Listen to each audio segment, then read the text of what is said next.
name is Berk. I'm a Post-doctoral Research Associate at the University of Virginia in the program in Political Philosophy, Policy, and Law. I received my doctorate last fall from the University of Chicago. My research interests are in the law, politics, and political theory of punishment.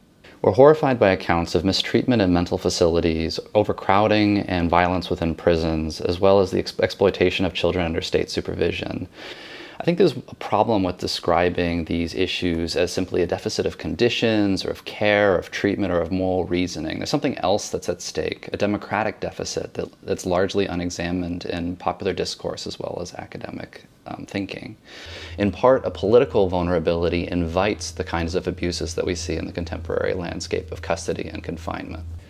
In a series of articles, as well as a book manuscript in progress, I argue that we need to flip the traditionally asked question about competence. Instead of asking about entry and exit from the category competence, about whether or not a person has met the criteria by which they should be deemed mentally competent, or whether or not they've met the legal criteria for maturity, we need to ask what it means to be in a society in which people are constantly entering and exiting the category of competence, where 90% of the people that are incarcerated are going to be released, where we have an expectation that disability is not some aberration, but an inevitability in the life course.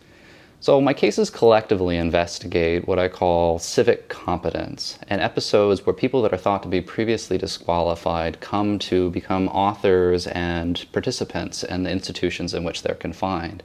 There are three cases that animate my wider research. The first concerns a prison rebellion in the spring of 1973 at Walpole Prison outside of Boston. I was able to get my hands on an original archive of notes of civilian observers, talk to those that were incarcerated at that time, as well as a trove of newspaper articles and other documents in order to reconstruct the events inside of a prison rebellion during that time. There, the prison officers decided to engage in a strike due to objecting to a series of policies that were put into place. The idea was that the inmates would fight amongst themselves, and that would make the wider administration look bad and force the policies to be rolled back. But what the inmates did is that they organized a labor union and functionally ran the prison with nobody in it for a series of months. I was able to get my hands on the original documents of those that were invited in to observe the events that took place, as well as talk to those that were there at the time. The second case study deals with St. Elizabeth's Hospital, a mid-century mental asylum in Washington, D.C. Here I trace the arc of the rise and fall of a patient federation. I trace in particular the events within a ward for the violently criminally insane Howard Hall, and a series of novel authoritarian as well as democratic innovations that emerged from the attempt to include patients within hospital governance. The third case is a contemporary boarding school for at-risk youth. Here, I use a social network survey instrument, semi-structured interviews, and months of non-participant observation to call into question the liberal argument for curtailing the freedom of children.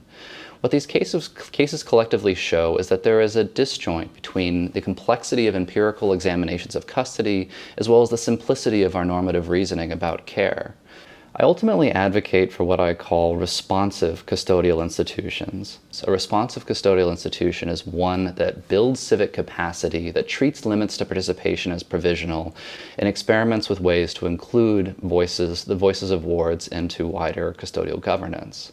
In the context of the criminal justice system, responsiveness could entail things as simple as reimagining the grievance system within prisons, as complex as integrating restorative justice practices into court and parole proceedings, as controversial as voting behind bars, or as radical as participatory budgeting in community corrections.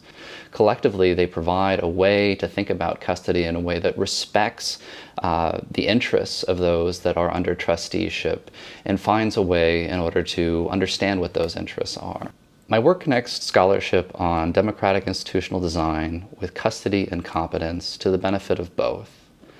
As I see it, policymakers and political philosophers ought to turn their attention to the legal design and organizational structure of custodial institutions.